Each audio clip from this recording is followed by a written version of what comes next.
Neil, kind of along those lines, can you speak to the job that Terry did, and is there any plans to extend him?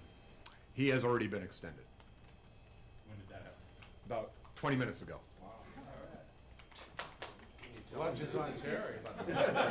Length of the contract. It's cold No, pizza in the meeting room. That's a Terry lunch. There we go. The contract length will be in the formal release. I just want to at least get you guys the information based on the fact we've reached an agreement. Terry, your thoughts? There you go. Now, by the way, the only reason I did this was to shift the focus onto him.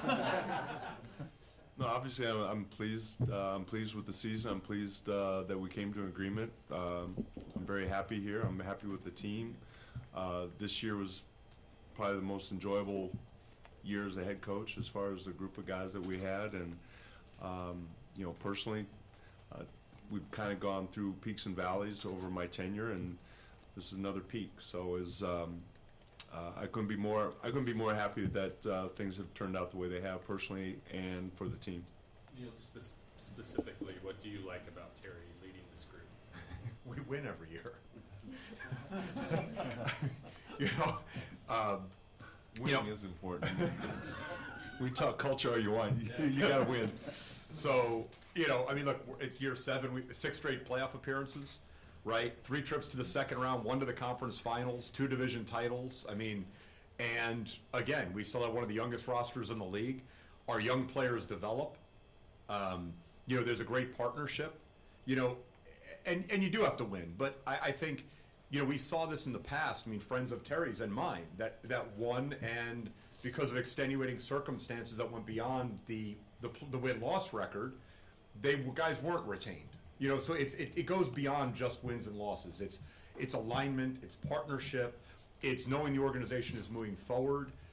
It's a commitment to a longer-term view that there are priorities beyond just the next game. And I think one of the things, you know, I'm most proud of the coaching staff, wins and losses, you know, that happens. I mean, there's injuries. You know, there's guys that perform at a high level, guys have down years. Everyone that's come through here has gotten better.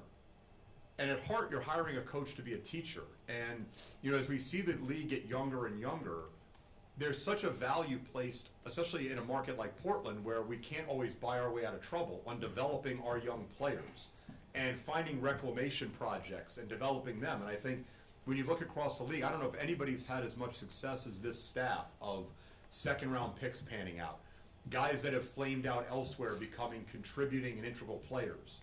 And it is a culture and it's a style of play, and that consistency, you know, when you asked, you know, Jason, a little bit about going forward, that's important.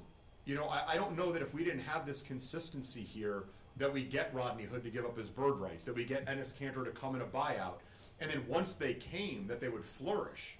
So I think the consistency that we have in terms of the kind of players that we acquire, the discipline that we have to know who will and won't succeed here, and entrusting the coaching staff that when we acquire guys that fit what we do on and off the court, they're going to be successful and their abilities are going to be maximized.